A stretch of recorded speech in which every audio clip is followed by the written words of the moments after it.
guiding light is all I know. Through wood and steel, through fire and lace, I'm blessed to walk within your grace.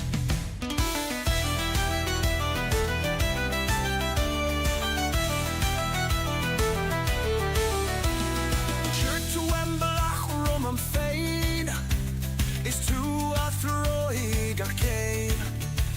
You laid the path before me. You guided every step.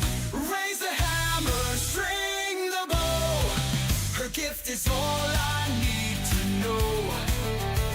Through toil and trial, through heart and hand, her grace builds up this mighty land. Is the grass the dead time it's sore?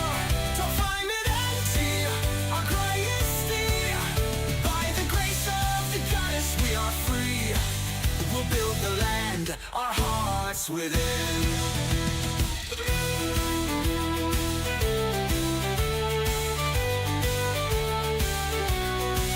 From dawn till dusk, I work, I strive. With your blessing, I'll survive. The loom, the forge, the sword, the grain in your name, I rise again.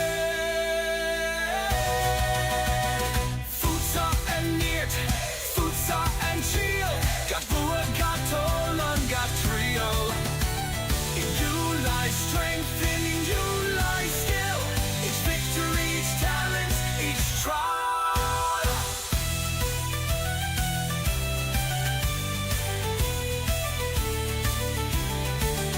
No task too great, no skill too small. Your gifts, dear goddess, guide us all.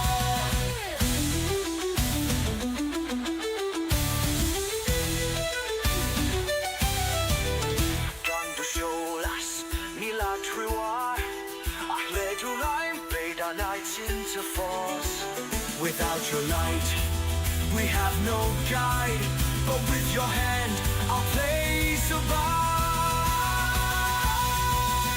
Raise the hammer, string the bow. Her gift is all I need to know. Through toil and trial, through heart and hand, her grace builds up this mighty land. Is the grass the dead time it's sore? To find it until our greatest deed. By the grace of the goddess we are free. We'll build the land, our hearts within. I'm blessed to walk within your grace. Blessed by her grace, forever, forever.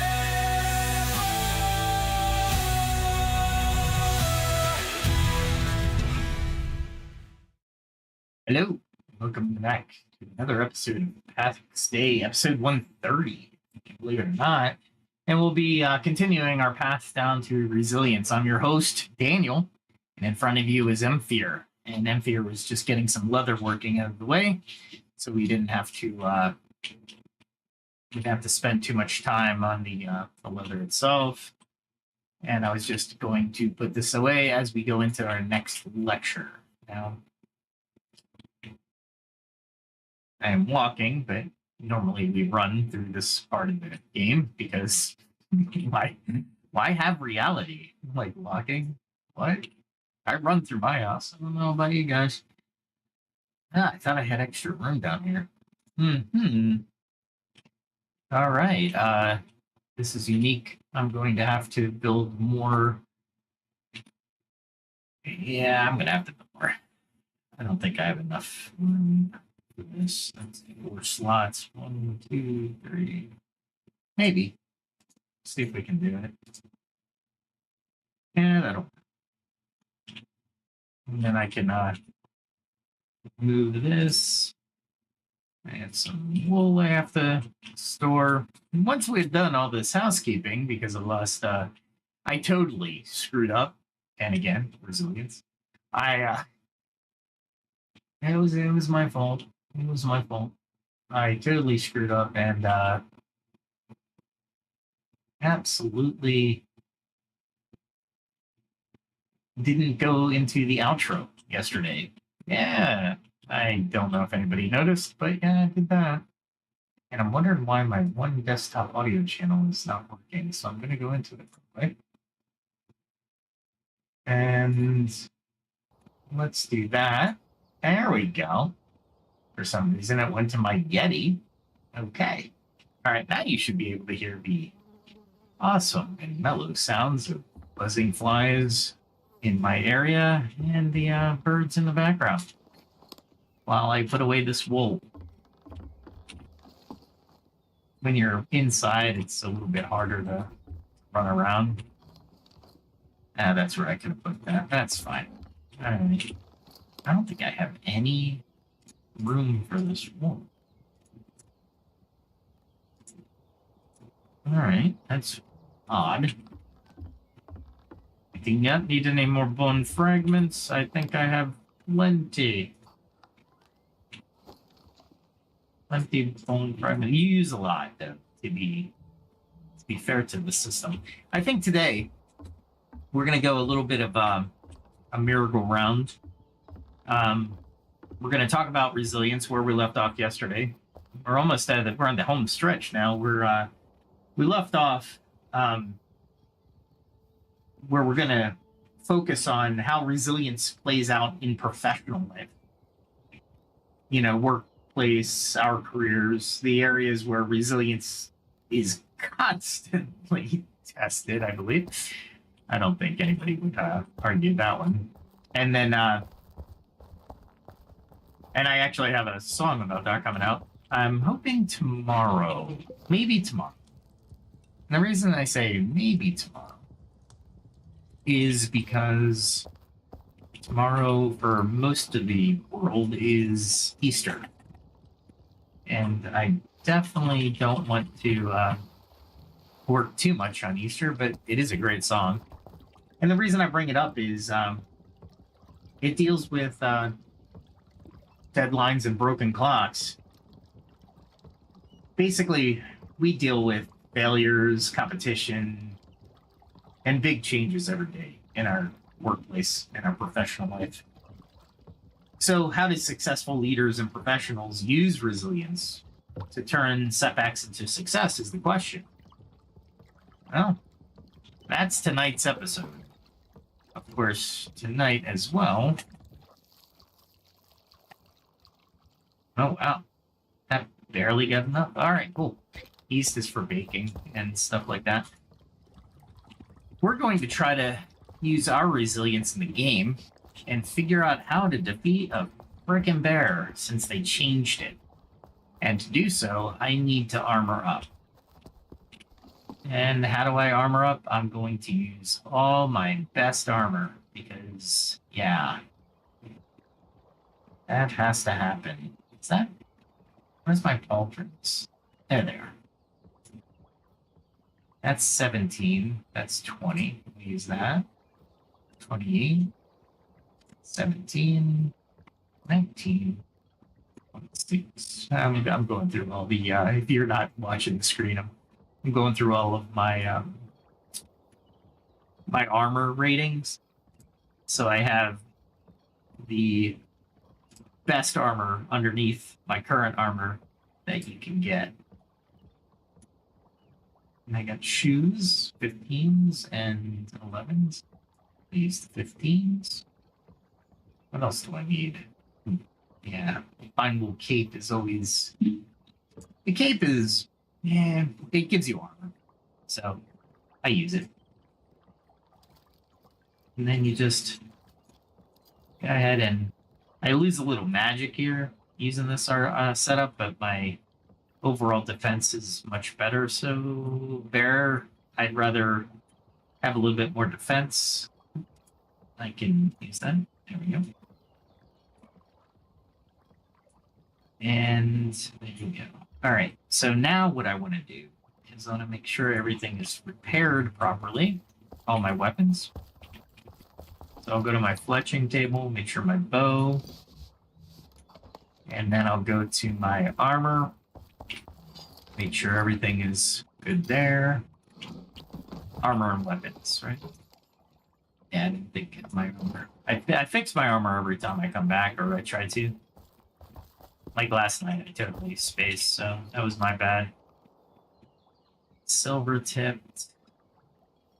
Hey, you know, I have a steel tip. I might as well use those steel while I have it. And then I need, there's wrought iron. Alright, so I need a little bit more wrought iron arrows, because if I'm going into combat, I'm gonna need the amount of, a lot of arrows. A lot of arrows have to have, wow, I am just missing tonight. Talking about resilience, right? Ah, there we are. Ooh, steel. I can't make steel yet. Looks like I'm gonna have to make 2 more sets of 50. Because I don't want to make too much. Luckily, I have plenty of wrought iron ingots, because I used to farm them a lot. Wear this armor a lot, because I don't want people to know that I'm as powerful as I am. So we'll just go ahead and craft all of those. And start in on our resilience in professional work life lecture discussion, if anybody's in the chat. So adversity doesn't spare us from our movements, right? In fact, the professional realm often demands a higher degree of resilience. Companies face market turndowns or downturns. People get laid off, or workforce reductions, WFRs, or we just simply fail at projects, or our projects fail, products might fail. Leaders must steer through these crises. And when I say leaders, I want to put a finer point on this, because a lot of people think leaders, they think management. And that's not wholly true. You are a leader within your organization. Do you have position of a manager in your position? That's a different story.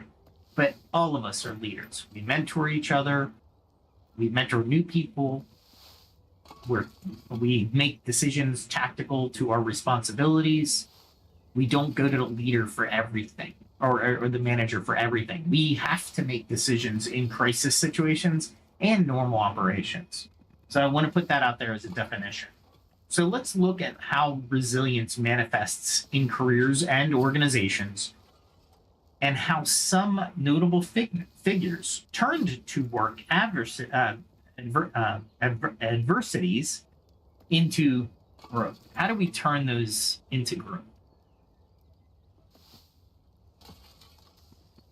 Taking a non-sponsored spot at Zevia. It's a 0 calorie, 0 sugar soda. Very good, by the way. If you don't like sugar, or trying to get sugar out of your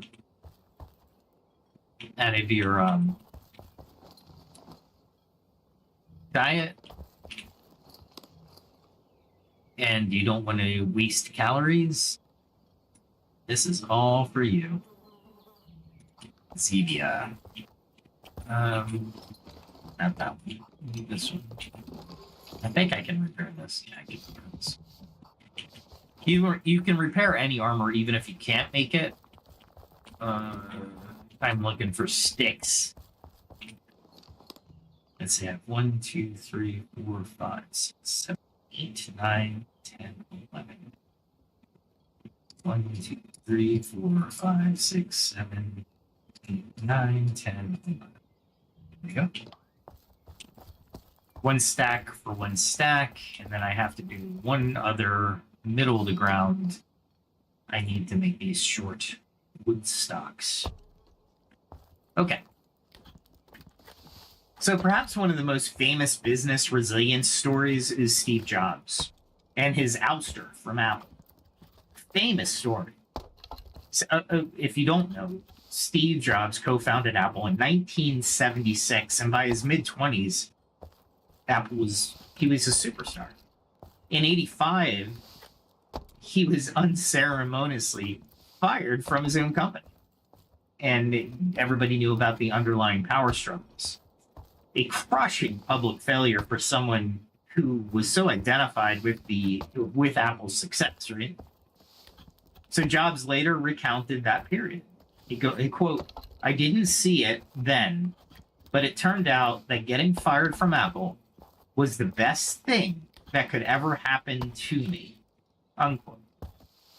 We've noticed this through this series, this what are we on, 129 and 128, where people in the moment, you're not going to know, but this is good for you. But in the long term, you might find that that was the best thing for you. That he went through that. This is proof that that is actually a thing when you're going through the cyclic, or the what's a better word for it? The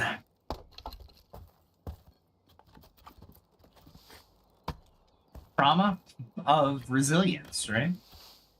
It's a stage of resilience, right? It's the last stage, but it's still a stage. So why would he say it? Because being forced out freed him to explore new creative ventures. After he was not associated with Apple, Steve Jobs founded a new startup called NEXT, or Next, and also bought a little graphics company called Pixar. Pixar went on to create the first ever 3D animated feature, Toy Story, if you're not familiar, and became a hugely successful studio. Next, or NEXT, while not a commercial hit, developed innovative software and hardware that Apple would later use. Indeed, Apple eventually bought Next, bringing Jobs back into the fold in 1997. He then led Apple's renaissance with products like the iMac, iPod, iPhone. And in hindsight, the crushing setback of being fired set the stage for Jobs to mature as a leader and gain a broader experience. He famously told Stanford graduates about the event, quote, "The heaviness of being successful was replaced by the lightness of being a beginner again. It freed me to enter one of the most creative periods of my life," unquote. So Jobs' resilience lay in reinvention. Rather than giving up merely and sulking, he stayed curious and active, eventually turning his exile into triumph. The story illustrates a powerful career lesson. Sometimes a step backward, even a very painful one, can lead to leaps forward if you maintain your drive and creativity. Key factors. Many entrepreneurs and leaders have similar tales of early features that became the groundwork for later success. Did it stop on me? Every once in a while, you'll get a work stoppage. There we go. So consider Walt Disney. Before Disney and Mickey Mouse became worldwide icons, recognizable the world around. Think about that. Amazing. Walt Disney was fired from a newspaper job because his editor felt he lacked imagination. That's an exact quote, by the way. He also had a film studio go bankrupt in the 1920s. But Disney kept pursuing his vision of animated storytelling. He faced numerous setbacks, including near financial ruin after some films flopped, yet he persisted. He famously said that, quote, "All adversity I have had in my life, all my troubles and obstacles have strengthened me. You may not realize it when it happens, but a kick in the teeth may be the best thing in the world for me." And that kick in the teeth spurred Disney to innovate further. Ultimately, his relentless resilience, built an entertainment empire. Now, people have been handing it down. Anyway, that's today. That's a resilience for today. But in the corporate world, resilient leadership is often what saves companies in tough times. For example, in the early 1990s, IBM was on the brink of collapse, bleeding money after failing to adapt to the personal computer revolution. Louis Gerstner was brought in as CEO at the time, and he had to make some painful cuts and drastic cultural changes. It was an uphill battle, with many predicting IBM's demise. But Gerstner's resilient strategy, streamlining operations, refocusing on services, and changing a hidebound culture. Gradually, he turned IBM around, and it's studied in classic corporate comeback in schools. Similarly, after 2008 financial crisis, many companies had to reinvent themselves or pivot business models to survive. Those who did often credit a resilience mindset in their leadership teams, staying calm, communicating transparently with employees, being willing to change courses quickly. That's the key. Am I done? Am I done? How odd. It stopped. Why did it stop? Okay, that is weird. Let's make some errands real quick. Okay.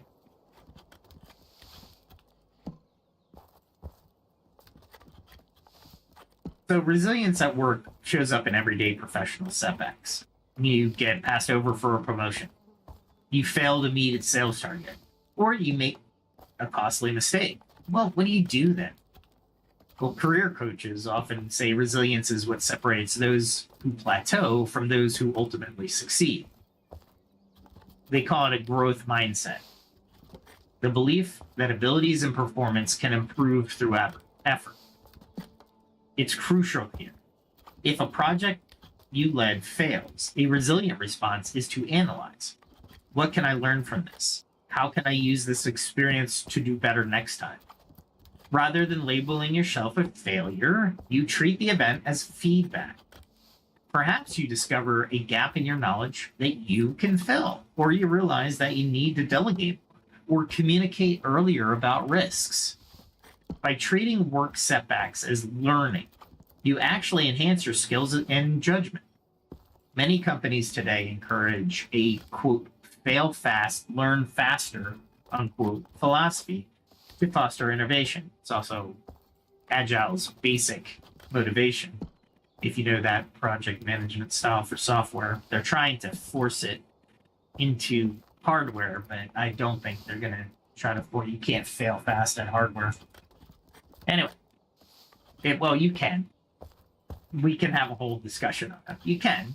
I said that as an absolute. I didn't mean to say it as an absolute.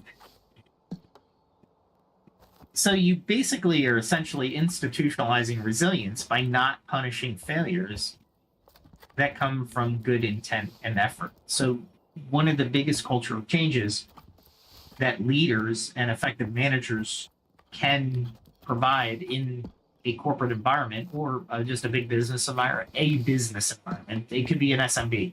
I know it hurts more as an SMB if you're spending a little bit of money, but ultimately what is occurring is the celebration of failure.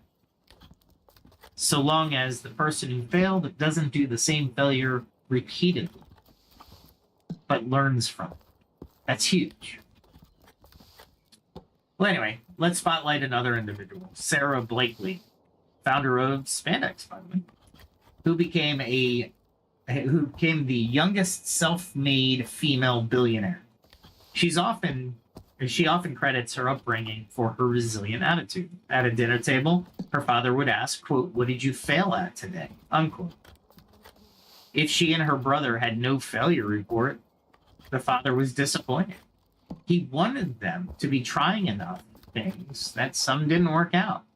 And when they did fail, he'd high-five them and say, "Congrats. Now what did you learn?"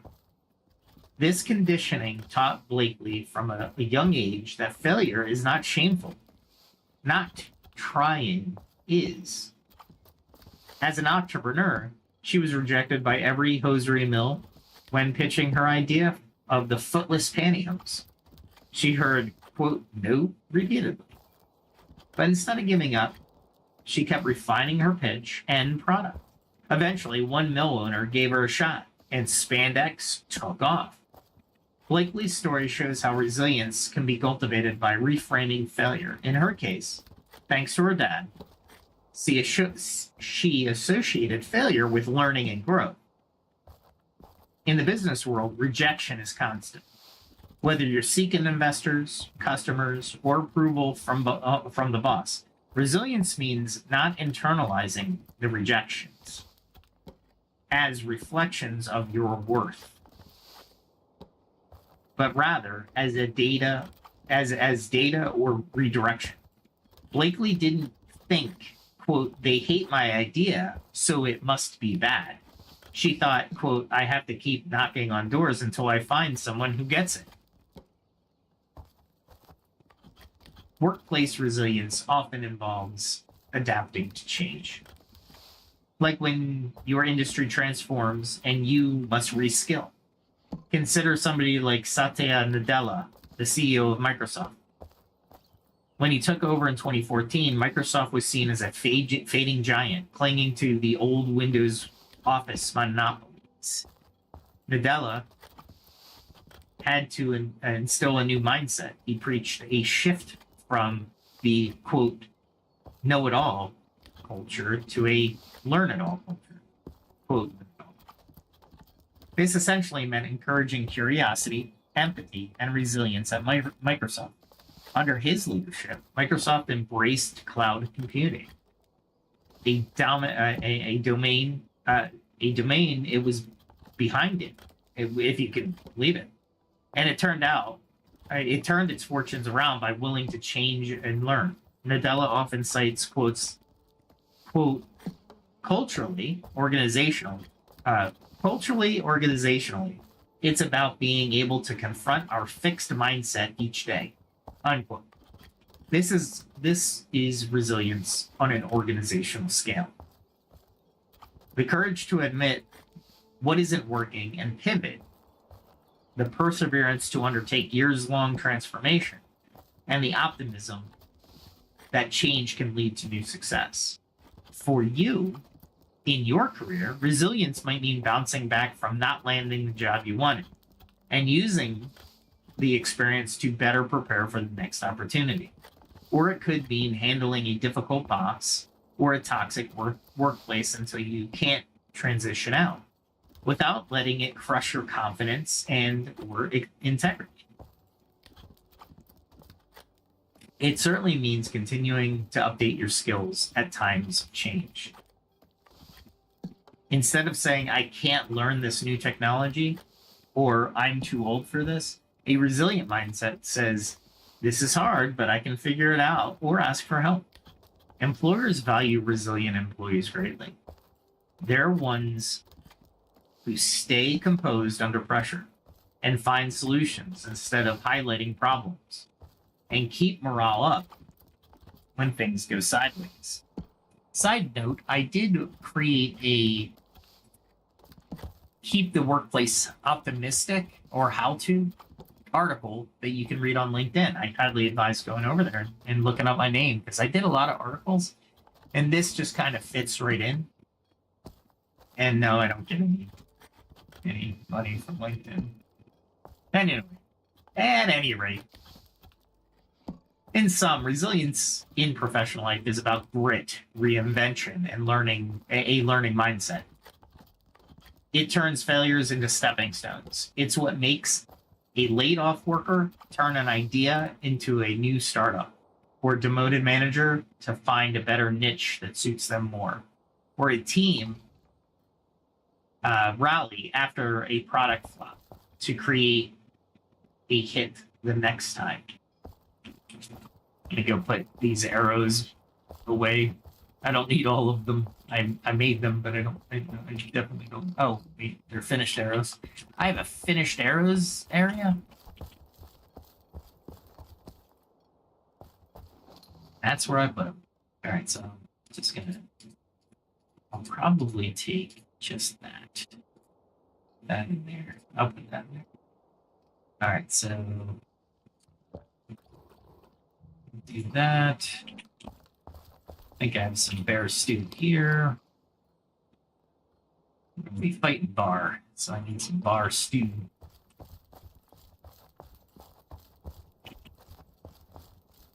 I think I'll head to the stones. I think you. Alright, we definitely need some of that. Need some of that. What else am I moving? Maybe potions? Let's see if I have any potions ready. I think the potions. I gotta mark these. I use the 60s. Good. Here's the 80s. Alright. Do I have any more? Yeah, I have these. These are going to be useful. Okay. I have the weapons to kill a bear. I have the shield to protect myself. I have the armor to protect myself. All right, let's go run and find a bar. All right.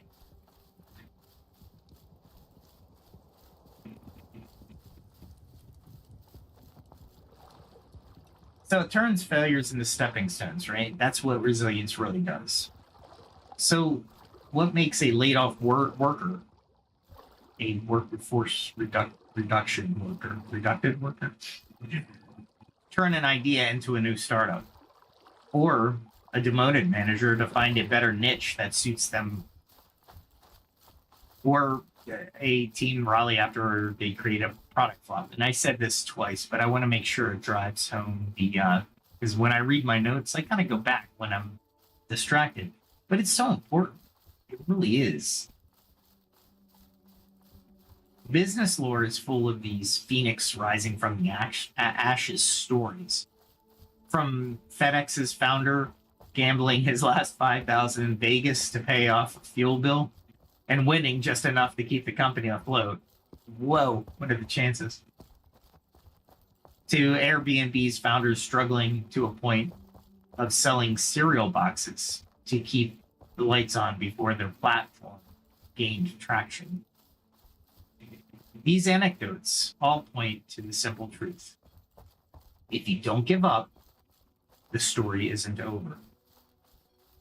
Resilience keeps you in the game until success can happen. Now, I want to, before I close out this section, I want to bring up Shark Tank and shows like Shark Tank. And why do I want to do that?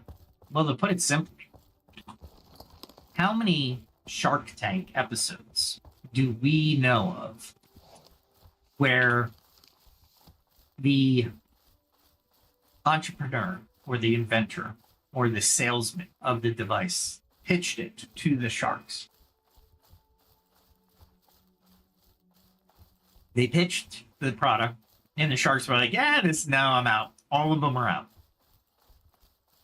I would bet if we did some statistical analysis, there's a good portion of those, I'd say like 10 to 20% of those products became billion-dollar industry or billion-dollar products. Or at least succeeded far beyond the expectations of the sharks, or whatever. Insert whatever show is the equivalent of Shark Tank in other countries. But think about it. That's resilience. They're not going to tell me that this is a good product or this isn't a good product. I'm going to do it all by myself. Or I'm going to go find people who see the value. Look at, again, the spandex example. She shopped around until somebody took a chance. Well, why did they take the chance? It wasn't because her dazzling personality and somebody said, you know what, I'm going to take a chance on this. No, she was the one who provided the pitch, right? She knew enough about the product, how to make it, what markets could be captured. There he is. All right. All right, here we go. This is my first one in a long time. Let's see if I can.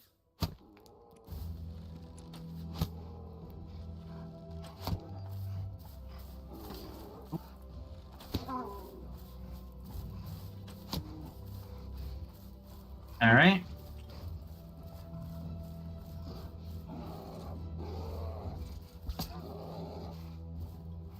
He got me. And he's getting me every time.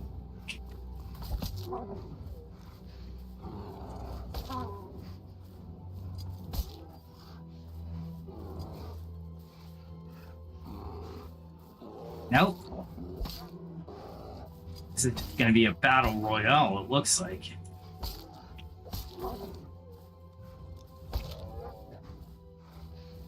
So I'm going to need this armor at least to take this bear.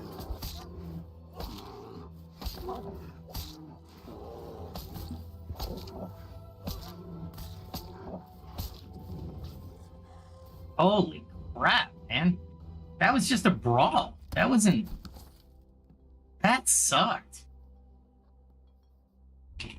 Alright, so I can take bears, but my armor is going to take a beating. Or whatever I use to shield myself from the bear is going to take a beating.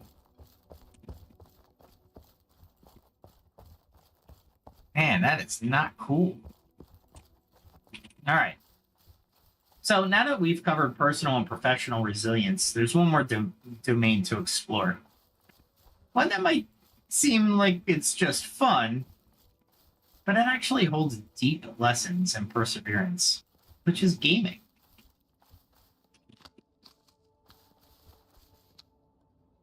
Let me grab the rye while I'm here. Not that I need to, but honestly, it's going to take me a little bit of time to get to the next bear.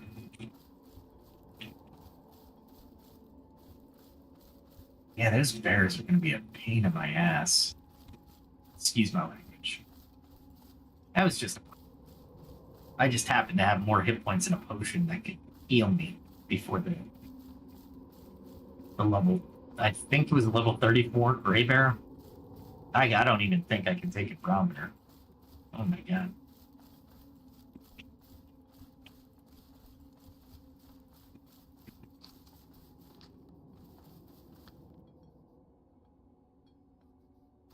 This is secondary stuff. Alright, so there's a bear down. Let's see what kind it is. So yeah, video games and MMORPGs can teach us a lot about resilience, as you're seeing in real time. In fact, gamers practice resilience all the time, perhaps without naming it as such. Let's dive into how resilience is demonstrated in gaming culture, and what real-life takeaways that it offers. And I wrote an article that said this very thing, where games, especially MMORPGs, should be the way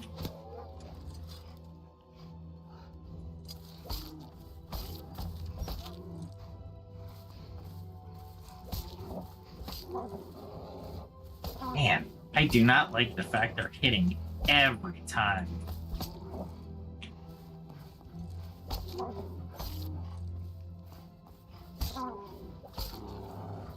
Look at my weapons already down to...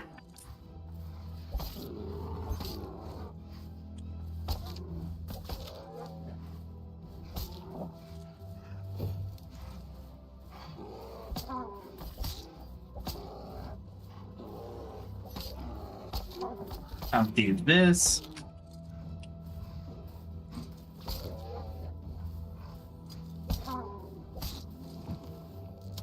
Alright, so I can take the bear, but look at my spear durability. It's already cracked. Alright.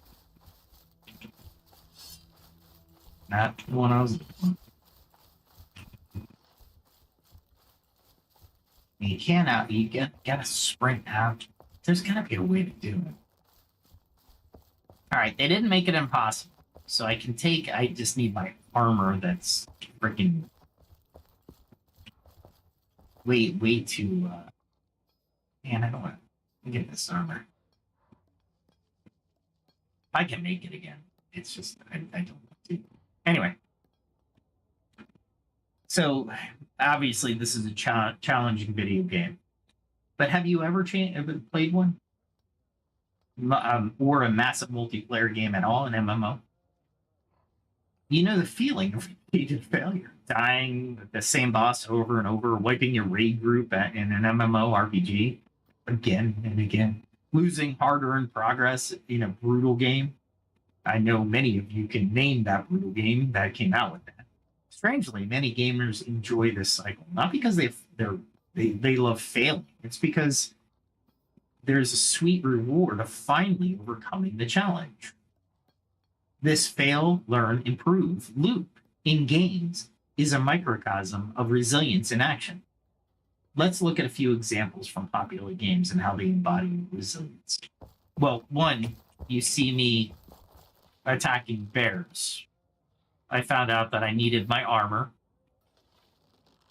I needed to hit them from a pretty decent distance.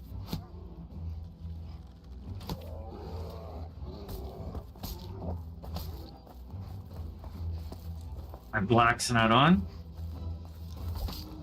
Look at that.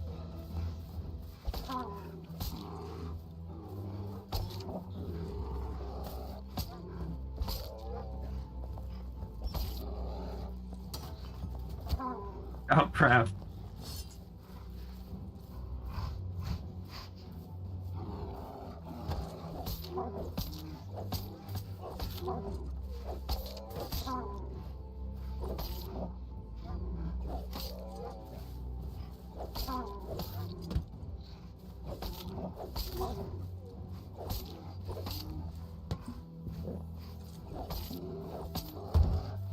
Better to entertain that now than later. He should be able to get 2 hits in before he... Alright, my shield didn't take too bad of a hit. Man, that sucks. Okay. So the shield might be okay. I'm just glad I can take that. Here's the learn, right? So I failed the first time I attacked the bear after the update. And then I was like, okay. So I started to think about how I can take the bear. Now I'm learning how to take the bear. And I'll soon be able to improve every time I fight a bear. So I have to fight the bears. So what's the first game you can think of that was just almost panned, but it was a AAA title. And people were like, I hate this game. Yet it was a AAA title that succeeded. Yes, I'm talking about Dark Souls.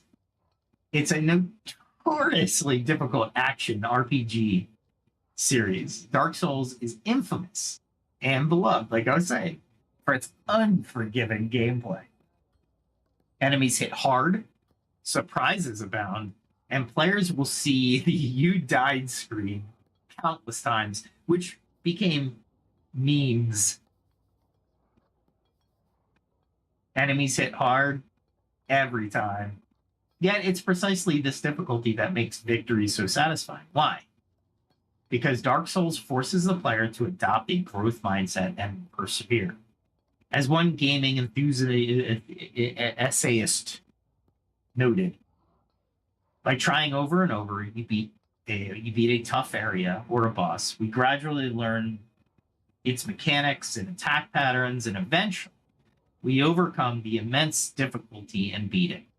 In fact, it took all the failures, all the many deaths to the same boss to learn how to beat it. In the Dark Souls community, there is a famous tongue-in-cheek phrase: "Get good," and that basically goes everywhere now. Which veteran players tell newcomers who are struggling, like, I can't beat this. Get good. That's what you need to do. Oh, that was a bad one. There we go. I wonder.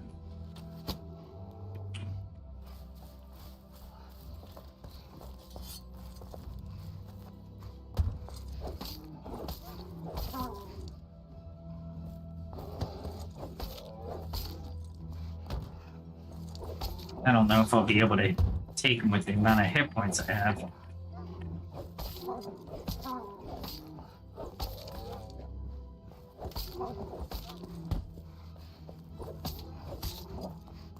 I used my shield bash, which gave me an extra attack. But moving doesn't really seem to do anything.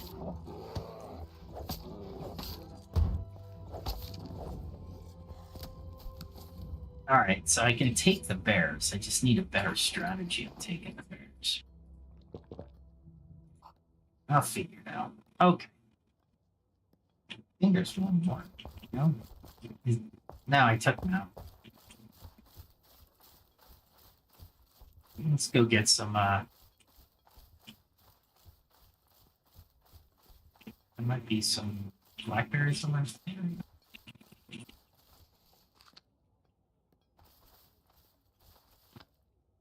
Alright, so I'm back to being a bear killer. Anyway, get good. It was meant to be fun, but it's a gamer thing, honestly. I wouldn't say it was a term of endearment by any stretch of the imagination. Seeing if there's anybody around me.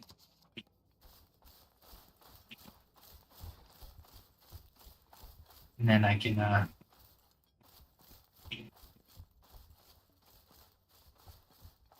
should be something around here. If I look at my map, I have something here.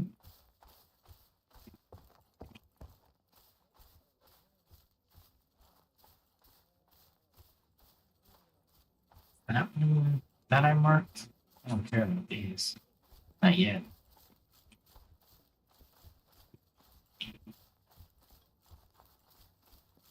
Interesting.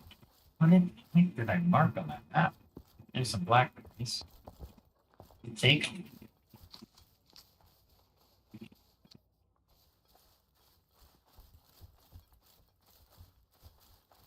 Alright.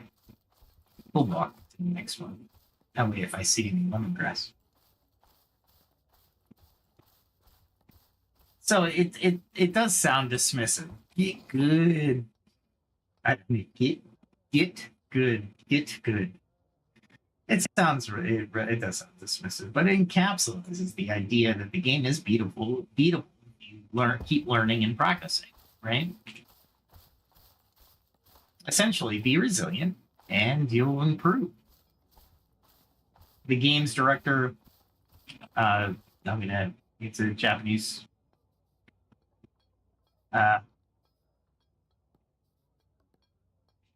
Hidetaka Miyazaki even said, difficulty is high, but always achievable. All you need is to learn from your deaths, how to overcome the difficulties. This resilience in a nutshell. It is. Each death isn't a final defeat, but an instructor teaching you what to do or not to do next time. For example, in the bear scenario, I learned that I'm not going to be bringing that spear along with me anytime soon. I actually take more damage with the spear, the two-handed spear, than I do with the sword and shield. So interesting. I might switch out another weapon or two to see what happens. But there's my learning process, right? So the player's determination to press on despite the frustration mirrors the perseverance needed to handle real-life obstacles. And the triumph of the player, that endorphin rush, that triumph you feel after defeating a boss, after 10, 15, 20 attempts, that surge of pride and relief is analogous.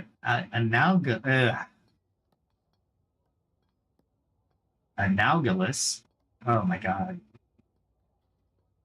Analogous. Man, I swear tonight. Anyway, to real world resilience payoffs, right? like solving a tough problem or accomplishing a hard-won goal. Dark Souls teaches that persistence and learning from failure can lead to mastery. Now, what else does it teach you? We'll get that to in a second, but the game's punishing difficulty forces players to learn from repeated failures, cultivating a mindset of perseverance and incremental improvement. You died, the worst screen in Dark Souls, is not the end in Dark Souls. It's an invitation to try again, armed with new knowledge. Now, there is penalties for dying, and that's what people really get upset about. I mean, that's honestly... But there's another aspect to this. That game is one of the few games, and I'll say PAX Day as well, is one of the few games where patience is taught. You got to be patient. You got to know what you're doing.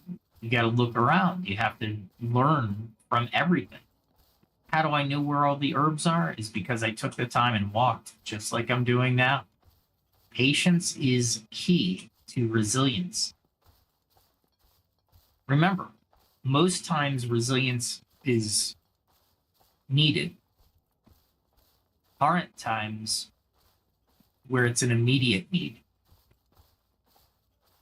So keep that in mind as you're moving through some games. Some games, they just want to make you feel you can't die. Some just, to me, they seem too easy, and I get bored with them fairly quick.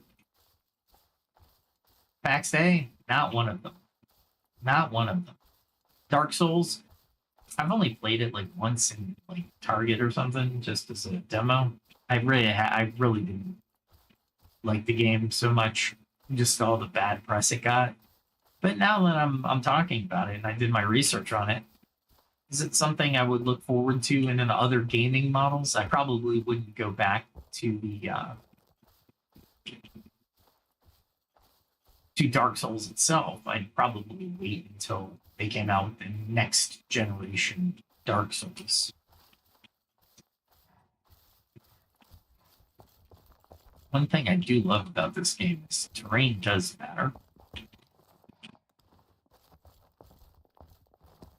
Not to a great degree, but to a certain degree.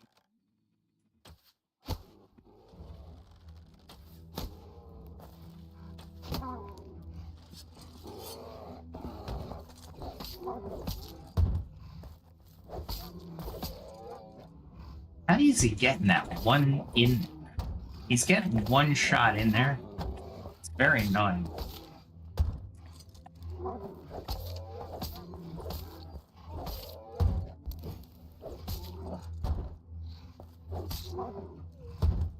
I still don't like just standing and fighting like this.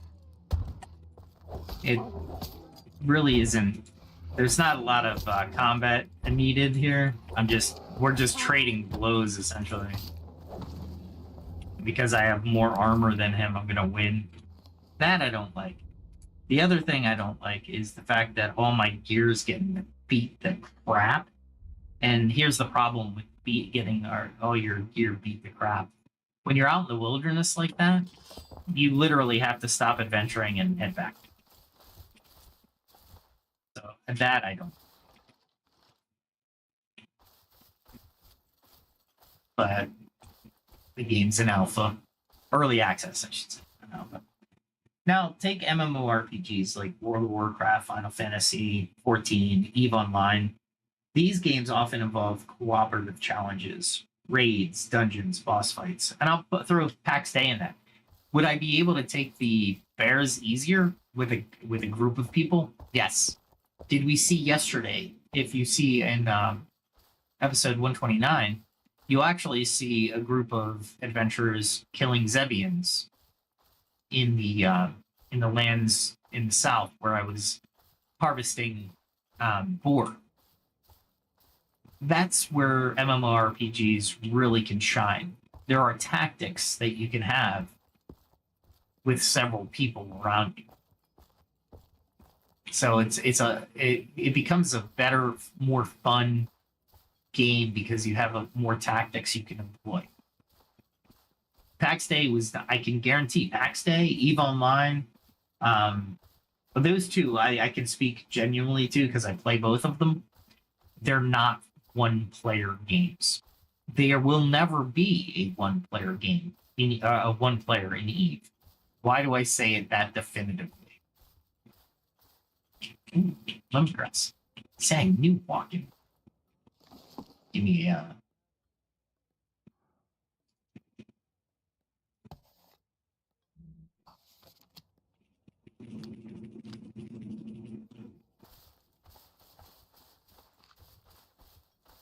I'll walk around real quick. It's time. Don't need time. Well, we all need time. No, I'm kidding. Not that. All right, so let's grab this bear after I eat something. All right. So, for example, in a WoW raid, you might spend weeks, failing against tough raid bosses, trying strategy after strategy, and it's common to wipe a dozen times before finally downing the boss. But what keeps players going? Well, partly it's the social encouragement. Everyone is in it together, right? Partly the incremental progress as well. Getting the boss to 50% health and 20, etc. before dying, showing improvement. Partly it's a clear goal reward in sight. The epic loot drop or the achievement that awaits victory. Within guilds, good raiders can keep morale up by treating each wipe as data. Thinking, they could say to each other, okay, we got him to phase 3 this time. That's further than before. Great job. Let's figure out what killed us. Maybe we need to assign healing differently or have someone handle the ads. In other words, the team reflects and adapts. A resilience process. In fact, Blizzard, the company behind Warcraft, even implemented a system of raid finder where after enough wipes, players can get a buff to make the fight slightly easier, explicitly to encourage groups to persevere. After multiple failures, this kicks in. It's in-game design acknowledging the psychology. If people stick it out and keep trying, they should be rewarded. Now, honestly, I don't like that aspect. If you're failing,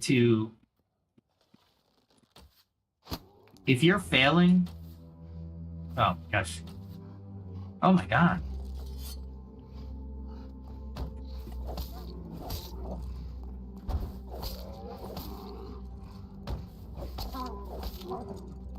I think they attack faster too.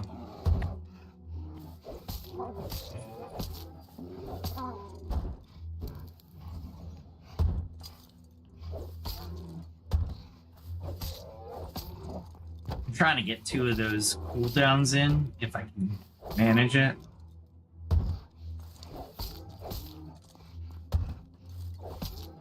Keep an eye on your cooldowns.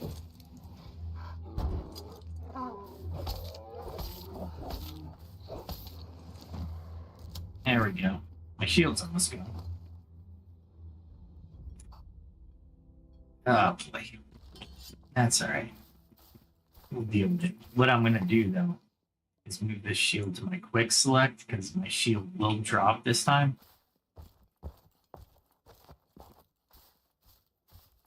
My armor's probably taking a beating. Like I said, I can make everything but my pauldron. I can make again. I can make the pauldron again, but you have to kill enemies actually to be able to make it because it's a magic pauldron. But I really don't need it from this distance. If I was going to walk up and get a nice strike in on them first, that might be a wise thing to do. But honestly, I'd rather 4 arrows at this point. That's like 100 if I can connect with it. Or not.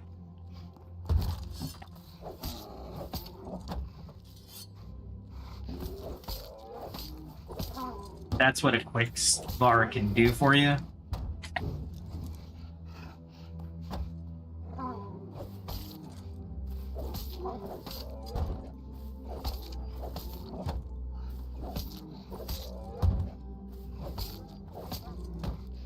Man. My cooldown. Come on.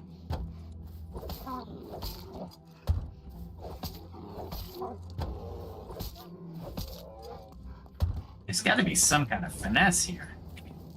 That's just brute strength at that point.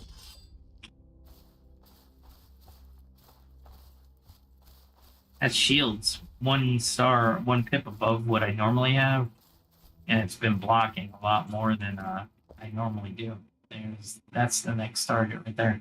Let's continue with some of these examples, right? So when you're playing an MMORPG, I think 2-order thinking is crazy needed. And what does that mean? Resilience thinking. If I wanted to do brute strength from the beginning of this, great. But I really want a strategy, so I'm thinking about it, right?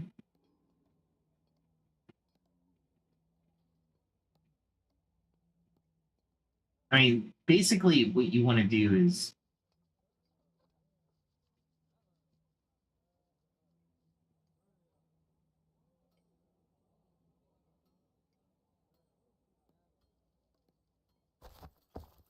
you want to, in this case, I'm taking perseverance to another level.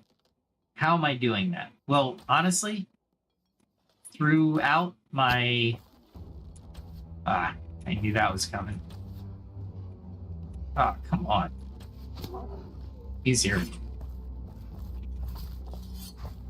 Oh, wait. I forgot to change it to number 2.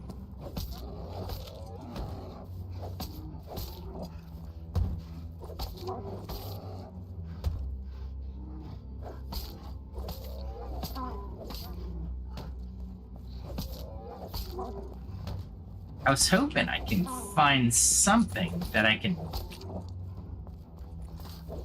See how I'm getting 20 and I'm not blocking? That's weird.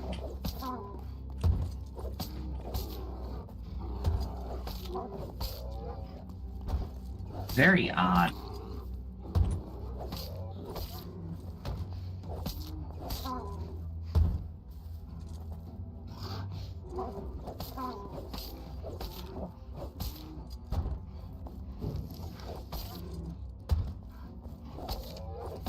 This is a gray bear, which is doing more damage.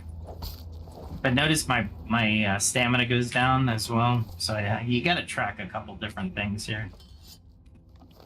And I should have done this before I started the combat. And this is pretty much dead. So I just throw it. Is this one dead? No, I can repair that. Okay. All right. So defeat after defeat, white after white, or bear after bear. I'm starting to craft this resilience, right? I'm starting to wanting to reflect success, right? Through my tenacity, my resilience. I want it to become a metaphor for overcoming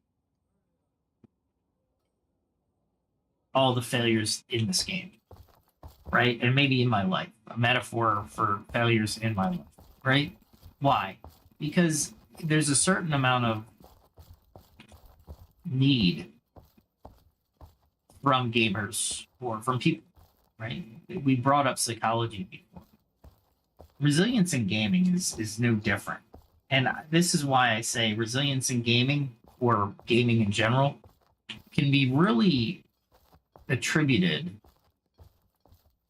or not attributed. You can attribute gaming into actual job skill sets.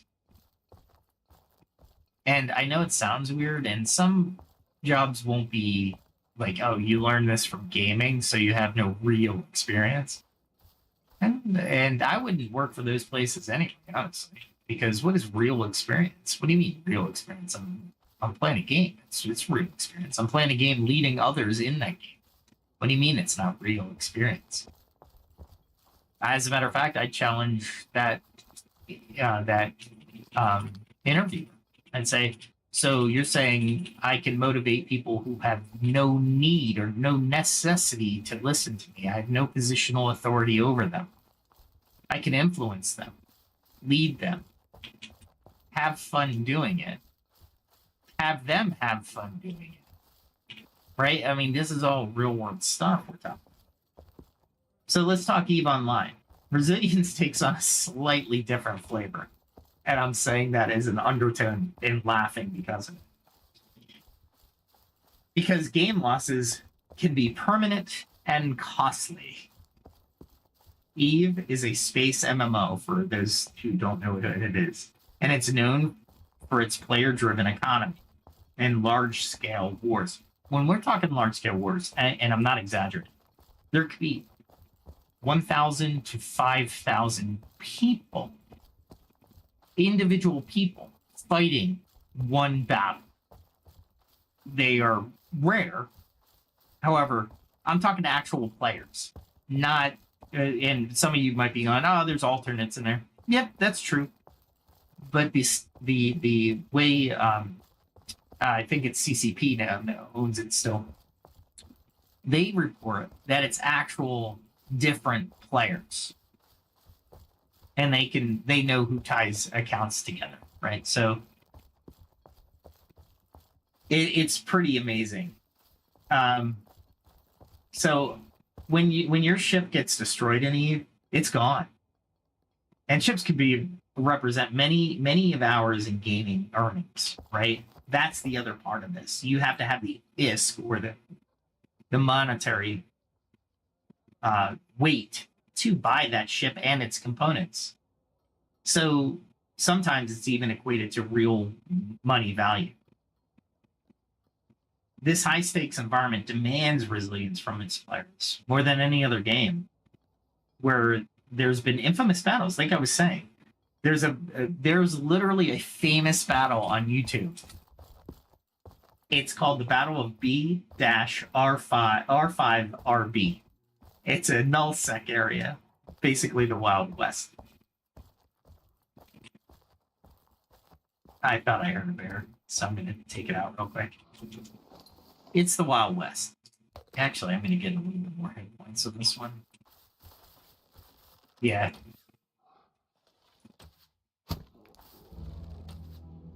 Oh, come on.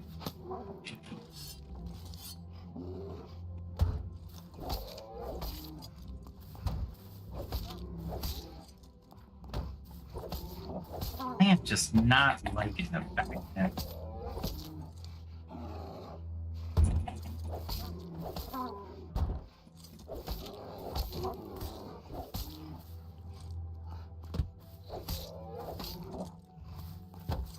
I would love to be able to dodge. They're not allowing me to dodge. Sometimes I'm taking full damage because it's coming out of my block. They really have to listen to some of these battles, because this is just, see how I moved and I took full damage. Well, why did I take full damage? Is because my shield wasn't in the blocking position. Still not liking it. Still not liking it. Anyway, so there was this battle, right? And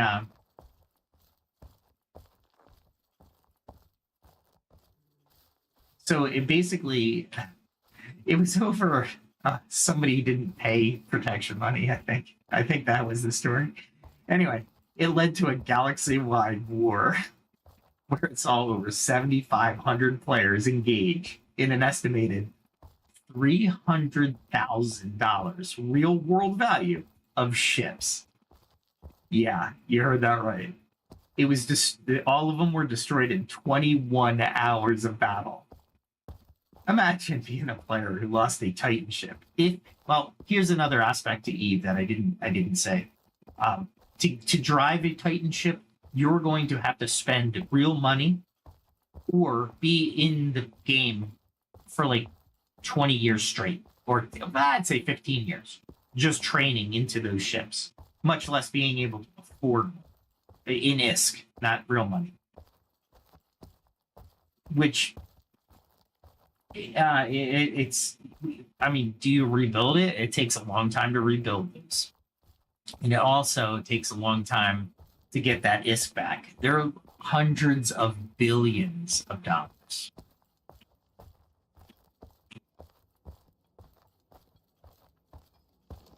Seeing if there's anybody. Let's go this way for a second.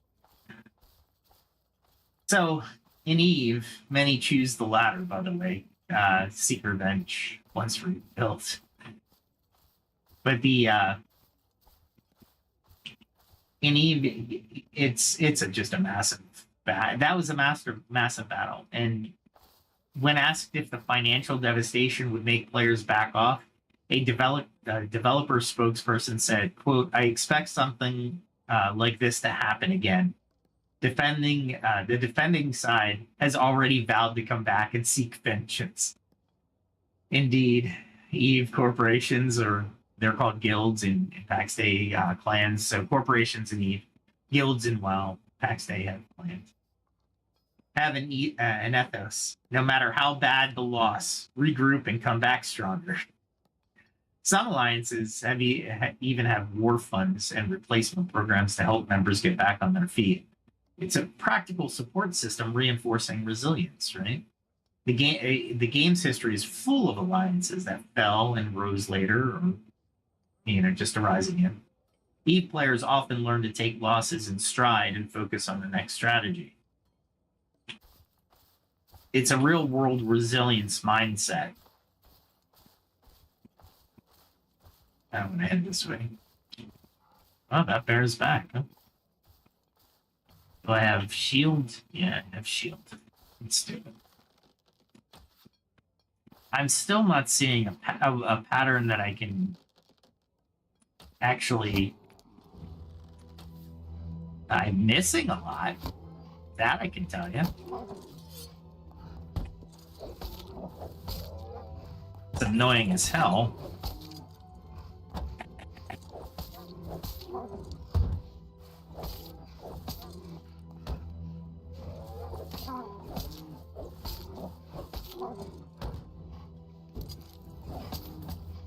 Ooh, he snuck in that last hit.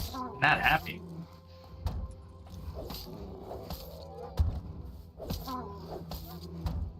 Best he can do is 2 hits before he retaliates. How's he getting in just that random 20?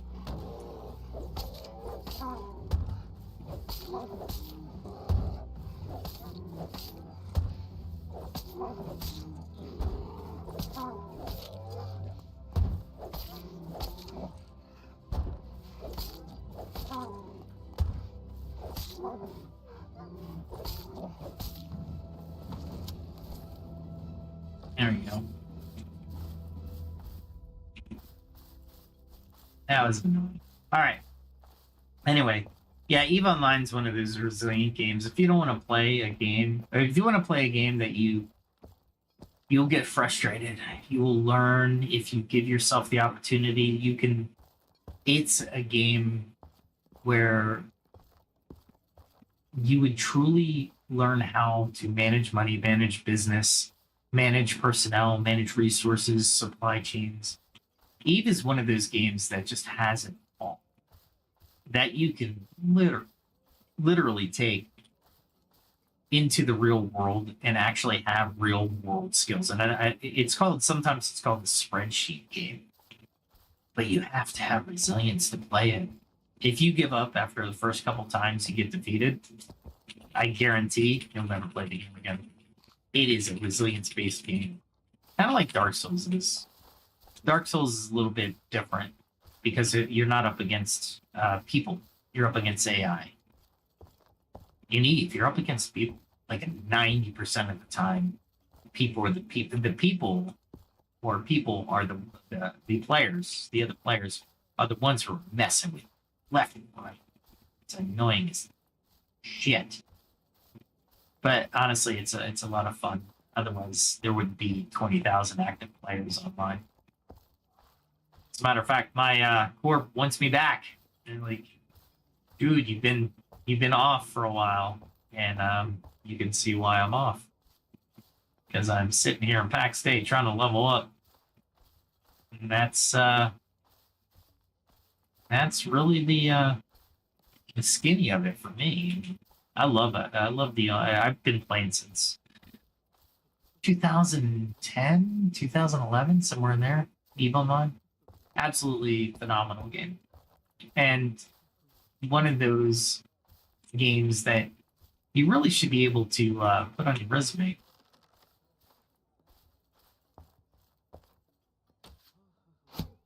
I got that one. I can hit a boar. I can't hit a freaking bear. What the hell?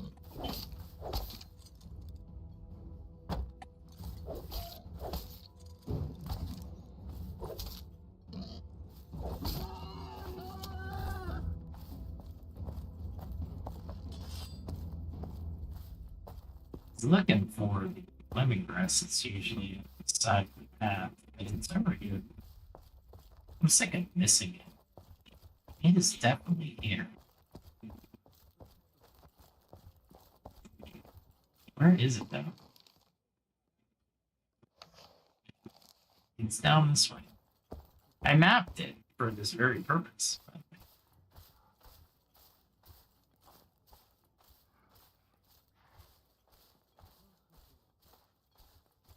This is how you do the marked maps.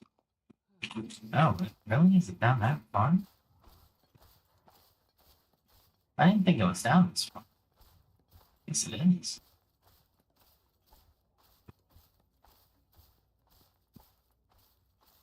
It's saying it's over this way. That's my map, though. Because I didn't map the red cabbage. That would be pointless.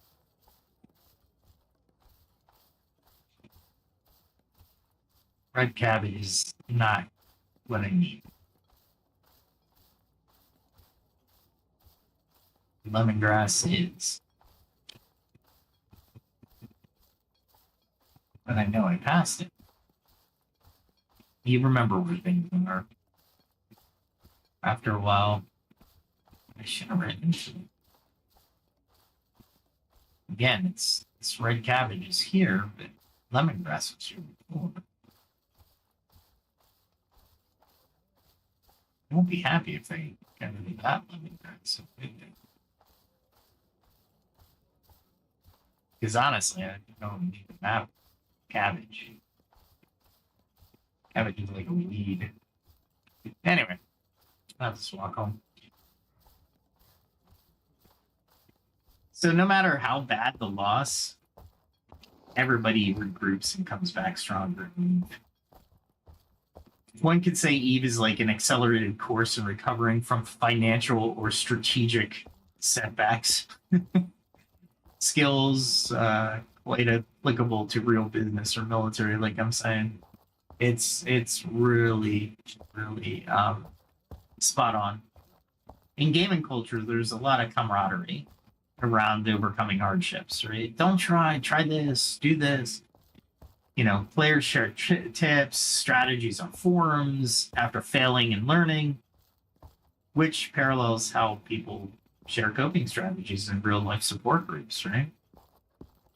Streamers on platforms like Twitch might fail in front of thousands of viewers, demonstrating resilience by laughing it off, analyzing their mistakes and trying again. A kind of public modeling of resilient behavior. It's inspiring. And views often cheer them on precisely because they know victory is going to be that much sweeter after the perseverance, right? That ding, level up after a grind, loving it.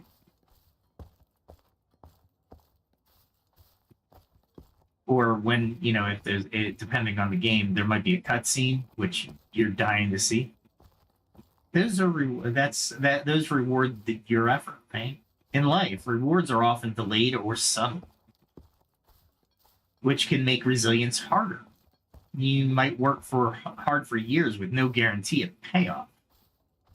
But gaming can reinforce that link between effort and work and reward it strongly, which one can internalize. I'm looking for these right here.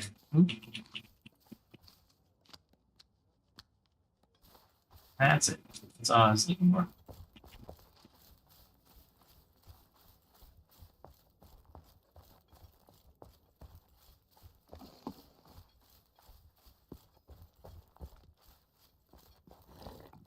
Here we go. All right.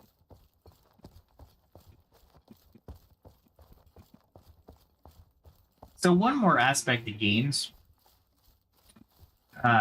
Games give us immediate feedback and a sense of achievement after persistence, right? I want to make sure everybody understands that. Like, life doesn't. Just doesn't. And we got to be. Some psychologists even suggest that you mean using gamification on oneself, like, for example, treating yourself, your personal goals like a game with quests and rewards to stay motivated and through difficulties. Now, of course, real life isn't a game. You can't always respond. Too many failures have real consequences. But attitude, the attitude one cultivates in games, persistent problem solving, teamwork, calm under pressure, willingness to practice, absolutely translates. In fact, some professional fields now use simulations, essentially serious games, for training resilience and decision making under stress, like military war games or medical emergency simulations. It's the same principle. So next time someone dismisses games as frivolous, you might want to point out that guild leader coordinating a 40-person raid, keeping everyone motivated after 10 failures. That's leadership and resilience exercise. The kid attempting the same level 30 times until they get it right. That's building perseverance or persistence habits. Games can be resilient gyms.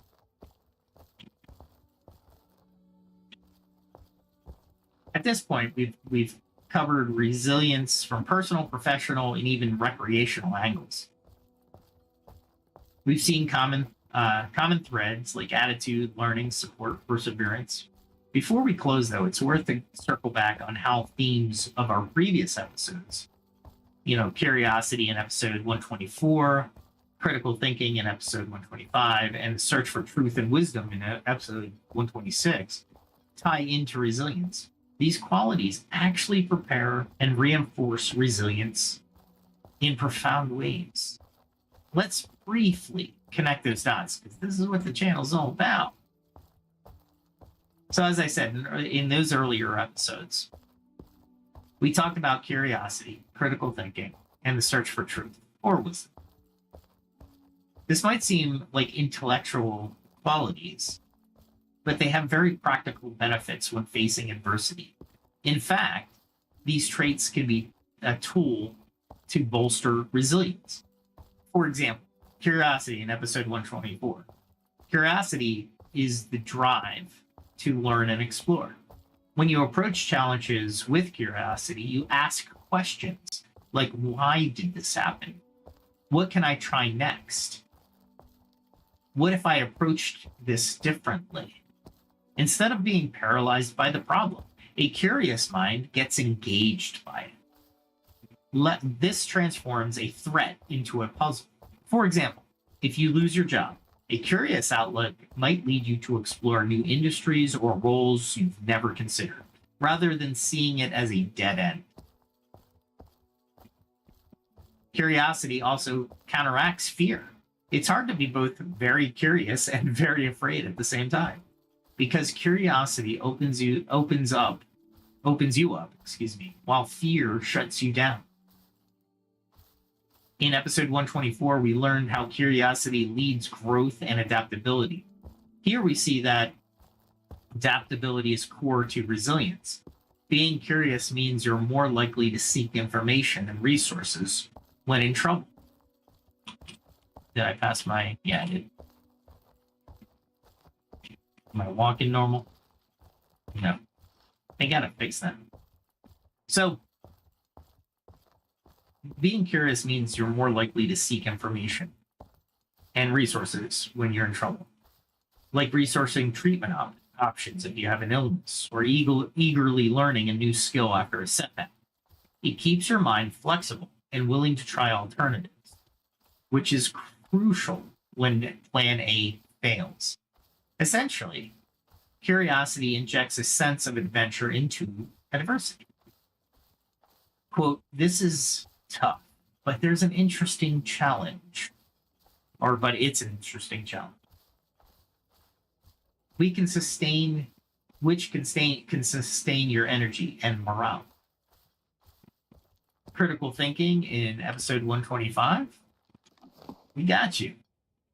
Critical thinking is about analyzing situations rationally and solving problems systematically. In a crisis or hardship, critical thinking helps you cut through the chaos and make wise decisions. We emphasized in episode 125 how critical thinking involves gathering evidence, questioning assumptions, and avoiding cognitive bias or biases. Imagine you're in a difficult situation. Say your startup business is not getting customers. A critical thinker would methodically analyze, quote, is it the product that's flawed? Are we targeting the wrong market? What data do we have? What do we not know yet? This analytical approach prevents kind of panicked, impulsive reactions that can worsen the situations. It also helps in emotional regulation by focusing on facts and solutions. You can prevent your mind from spiraling into doom scenarios if you do that. Critical thinking also means being creative in solutions. You can prevent your mind from spiraling into doom, right? And that makes sense. And then since you can evaluate many options and learning from the past mistakes, since you can reflect on what went wrong, this will help you. And we also saw that critical thinking is like a mental toolkit in adversity. The toolkit that helps you systematically break a huge problem into manageable parts and tackle it. It's akin to how strategists navigate battle, staying calm, assessing resources, recognizing patterns. Critical thinking gives resilience a plan and direction rather than just blind endurance. So what about the search for truth in episode 126? Well, in that episode, we delved into the philosophical a little bit harder and moral clarity. Let me pick up this ride real quick. Oh, I have one more ride. I think I have one more ride. One more. These guys are scary. These are the Inquisition. Inquisition. No, I'm kidding. What a show. Oh, no, I want to sing, but no, you don't want to hear that. Especially with the audio. I got to figure out the audio, guys. If there's anybody out there that is listening and knows audio and maybe where my audio is going wrong, I will highly appreciate any feedback because I am at wit's end at this point. But in any case. So what we went with is understanding deeper truths about oneself and the world. So how does that feed into resilience? Well, people have a clear sense of purpose or guiding principles that can endure more because they feel their struggle has meaning.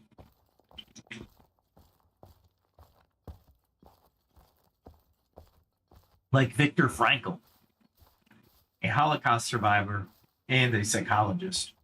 He wrote about how those in the concentration camps who had a why, a meaning to live for, could bear almost anyhow, right? Seeking truth often involves reflecting on what truly matters in life. You've done your inner work. but the adversity, the adversity may still hurt, but it might not collapse your entire world entirely. For instance, someone who values honesty and growth might frame a setback as an honest lesson from life it is teaching them, right?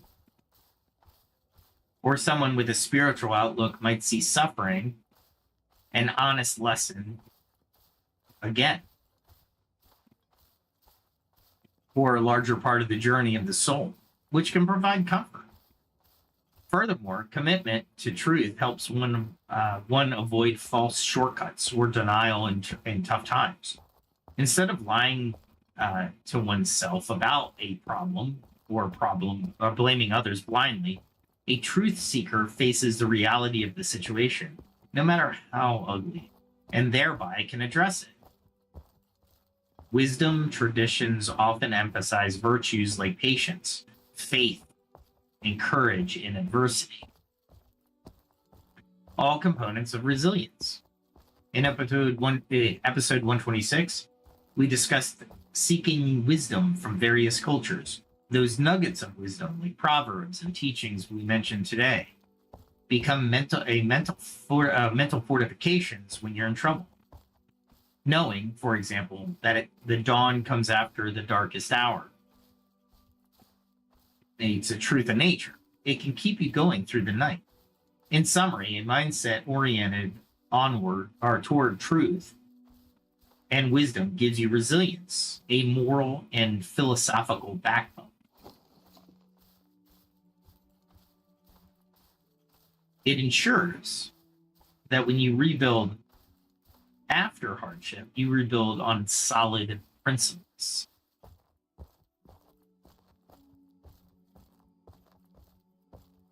And it can imbue your struggle with meaning as well. So when you combine curiosity, critical thinking, and truth-seeking, you get a powerhouse of resilient support. Curiosity keeps you open and motivated to find solutions. Critical thinking guides you to effective actions. And the truth-driven wisdom provides an ethical compass and a sense of purpose. These qualities help you prepare for the adversity even before it strikes by building mental habits and values that act like shock absorbers for the soul.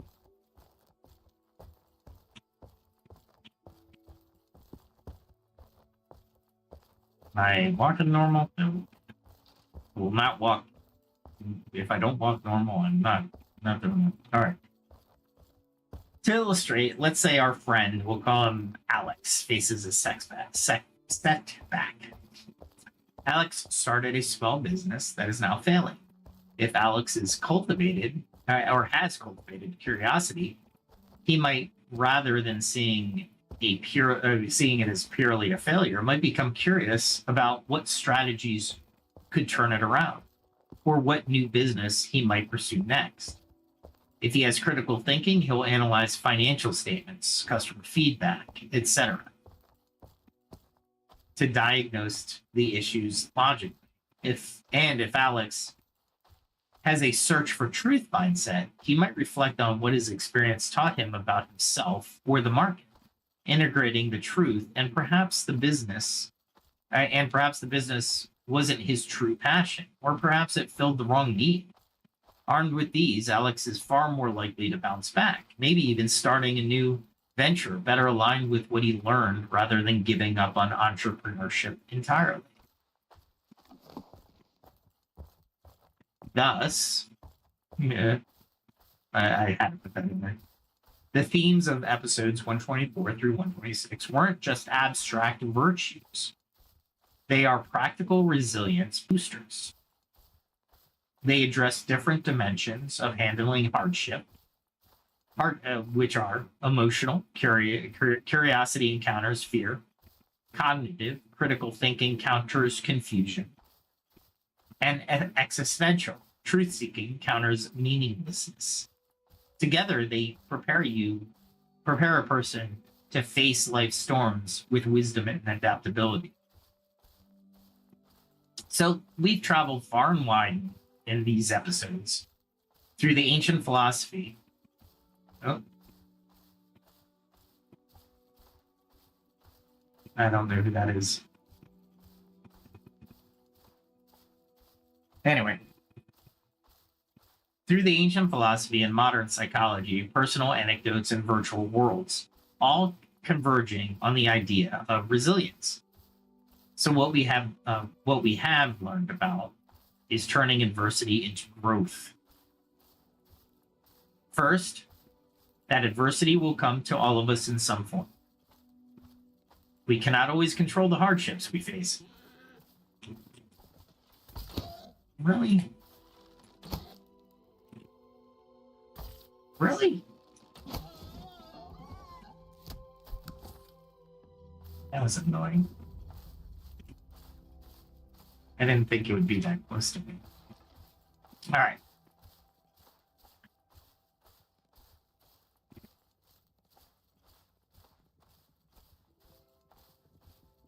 So resilience is that response. It's a choice, a series of choices to keep us moving forward, to extract lessons, to refuse to be permanently defeated. It's not about never feeling pain or stumbling. It's always about getting back up one more time. As the Japanese proverb said, fall 7 times, stand up 8.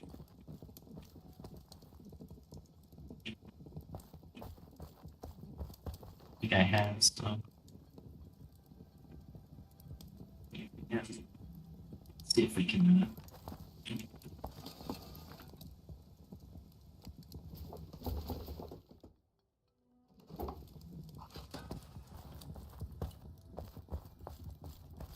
Grab water.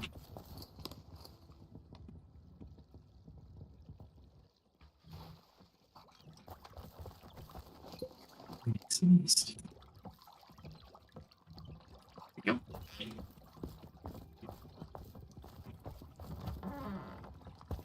Let's go out on the thinking porch. And we'll finish up this episode.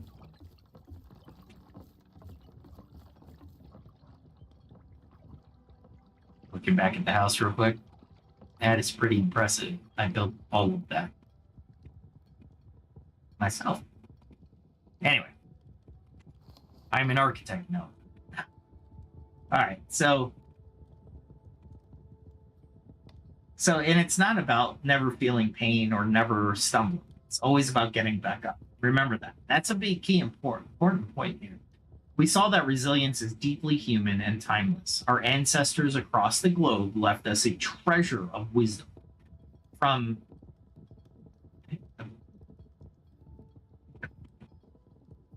Epictetus challenging us to find our inner Hercules, to the proverb that getting lost teaches you the way, to Rumi's poetic reminder that polishing comes from rubbing. We carry those torches of wisdom in our collective memory, lighting our way when things go dark. Science added to that resilience is ordinary, the rule, not the exception, and gave us the tools to cultivate it. We have concrete practices. 1, build your support system. 2, reframe your outlook. 3, take care of your health, and so on. Think of these like a resilience regime, just as you'd do regular maintenance on a car or exercise your body. Tending to these areas in your life will ensure that you're in the best shape to handle whatever comes. Our stories illustrate the transformative power of resilience. From Thomas Edison, who turned 10,000 failures into one bright light, to J.K. Rowling turning repeated rejections into a magical universe loved by millions, to Steve Jobs, who turned career catastrophe into creative resurgence that reinvented industries. In games, countless, quote, games overs, if you will, become stepping stones to eventual victory. Time and again, we see the pattern: struggle, persistence, breakthrough. One beautiful real world example to close on is in 1914. A fire broke out at Thomas Edison's factory, destroying much of his work and equipment. Edison, at 67 years old at the time, watched decades of labor go up in flames. Instead of despairing, he reportedly told his son, quote, "Go get your mother and all her friends. They'll never see a fire like this again," unquote. The next day, walking among the charred rubble, Edison said, quote, "There is great value in disaster. All our mistakes are burned up. Thank God we can restart, or we can start anew," unquote. Then he got to work rebuilding, and within weeks he was back inventing. The story encapsulates resilience, seeing opportunity in disaster, retaining a sense of awe, even humor, at fate, and moving forward with renewed purpose. Not all of us are Edison or Jobs, but we don't need to be famous to be resilient. Look at your own life. Surely you can find moments of resilience when that you've already shown. Celebrate those. Maybe you endured a heartbreak and eventually found love again, or failed an exam, then aced the course later, or simply navigated the lonely months of the pandemic and made it through. Those are your resilience stories. Recognize them because they are proof you are resilient. You have it in you. The unbreakable spirit, like a muscle, it can grow stronger each time it's tested. Resilience is often compared to a quote tree that bends in the storm. It doesn't stand rigid against the wind, or it would snap. It sways, it flexes, and it stays rooted when the storm passes. It's still there. One additional thing, and I'm such a nerd sometimes. One additional thing that this example would provide is the fact that trees grow branches, and those branches actually are wind deterrents. What do I mean by that? They'll take the wind and manage it so the tree doesn't sway as much, because the branches themselves are what is I thought I saw red. I don't like red. Red is bad. Ooh, my chest plates aren't getting there. All right. Like I said, I can make mistakes. Mythbusters actually came up with the test. They were trying to do a catapult with a tree and realized that they had to strip all the branches out, or the tree wouldn't spring to a certain position. It is actually fighting. It fought the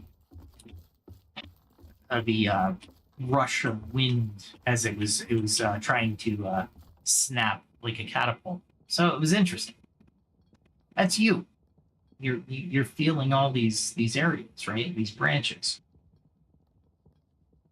So recognize them, because they're your proof you are resilient. Resilience is often compared to if you prefer a steel metaphor, by the way, be the sword that is forged in fire, hammered, foiled, tempered, and yes, but coming out sharper. Life will continue to present new levels to beat, new bosses to face, new fires to put out. With resilience, you can carry inside the seed of growth for every challenge. You turn the very things that could break you into things that can make you. In a way, you're like an alchemist, transforming lead into gold, transforming adversity into wisdom and strength.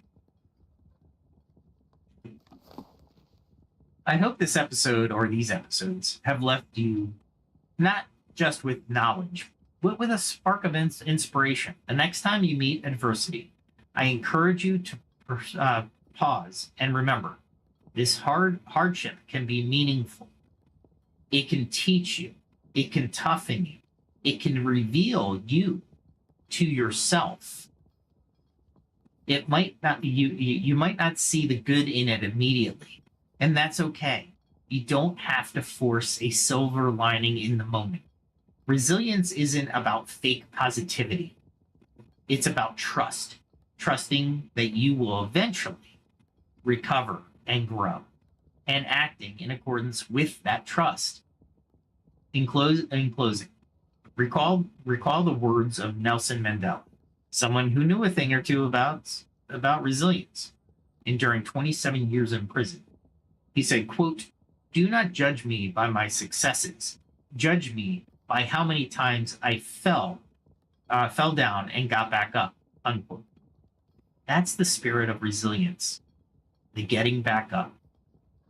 It's a quiet, steadfast power, and it resides in you. Well, thank you for listening to this extensive exploration of resilience. I hope you found a lot of the information new, enlightening, and empowering. Life may be uncertain and at times harsh, but with resilience, you can carry an assurance within yourself that no matter what, you will rise. Turn your adversity into growth, and you will continue your own search for steel, forging an inner strength that can weather any storm. Well, until next time, stay strong, stay curious, and never, never give up. We'll be taking tomorrow off as it is the Easter holiday, and I might be able to see you Monday, depending if I'm not covering for somebody. But if not, next Friday is the next time I'll be seeing everybody. I hope you have a great week. Actually, if I don't see you, I'm taking tomorrow off. So if I don't see you by Monday, catch me on X, LinkedIn. X is probably the place to DM me and as direct conversation. If I can improve, if I failed at it, I know the audio is terrible, so I'm working on that. However, let me know. And if you have an idea of what I can do for the audio, please let me know in the comments or just join me on X. I'd love to see you. I'd love to see you there. And thanks for joining. I appreciate everybody's views on my videos, and hopefully I can entertain at the same time as provide this essential information that nobody is teaching in schools. Not at least the schools I go to. Or if they are, they are teaching them. It's a course that you have to choose. It's not a mandatory course. But anyway, like I said, never, never give up, and we'll see you soon. Have a good night, have a good day, depending on where you are in the world. Remember to like, share, subscribe, and hit that notification button. Till then, have a good one.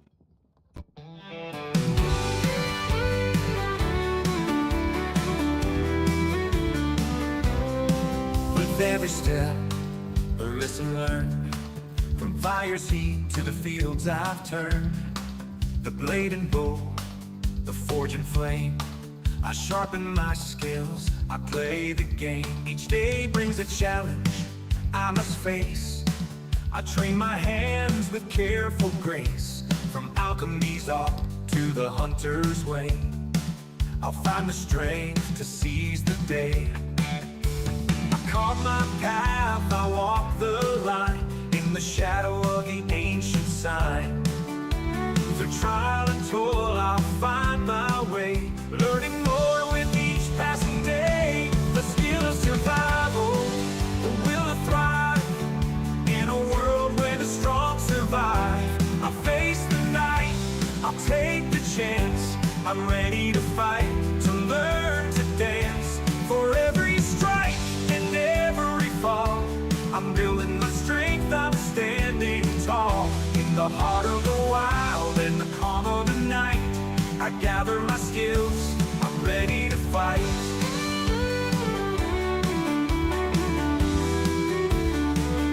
From the herbs I find to the iron I mold, each Each lesson learned is a story told. The stars above, they guide my hand. As I hold my craft, I take my stand. In the quiet woods, in the mountains chill, I push myself, I shape my will. With each new tool and every lore, I'm stronger now than I was before. I carve my path, I walk the line, in the shadow of the ancient sign. Through trial and toil, I'll find my way, learning more with each passing day. The skill of survival, the will to thrive, in a world where the strong survive. I face the night, I'll take the chance. I'm ready to fight, to learn to dance. For every strike and every fall, I'm building my strength, I'm standing tall. In the heart of the wild and the calm of the night, I gather my skills, I'm ready to fight.